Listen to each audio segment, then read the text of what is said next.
तो ये हम देख रहे हैं कि दो कांच की शीशी है, दोनों में ये सामान जल भरा हुआ था। दोनों में सामान जल भरा हुआ था। इस पर कैमरा थोड़ा फोकस करिए यहाँ पर। तो दोनों में सामान जल था। तो इसमें कि ये रबर जो है डार्ट क्यों उठ गई और इसमें क्यों नहीं है, तो इसका अंतर आप बच्चों जानते हैं क्यों हुआ?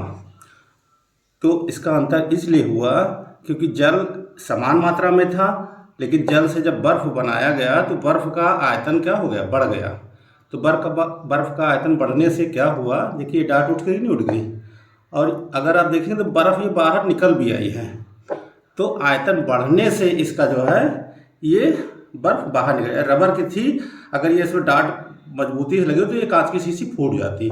आप पेपर में पढ़ते ही होंगे कि बर्फीले क्षेत्रों में पाइप लाइनें हैं, टंकियां हैं, पानी की बोतलें हैं, बर्फ़ जो है पानी से बर्फ़ जमने पर पाइप लाइनें फट जाती हैं, टंकियां फट जाती हैं।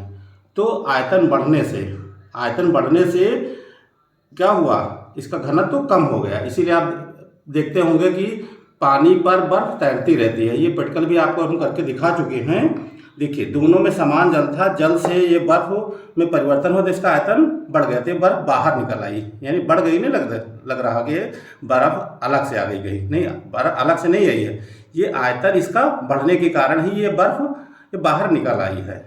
तो ये चीज़ समझ में आ गई होगी कि जल के आयतन से बर्फ़ का आयतन ज़्यादा होता है, बर्फ़ का आयतन ज़्यादा होता है। तो ये समझ में आ गई होगी। ओके, धन्यवाद।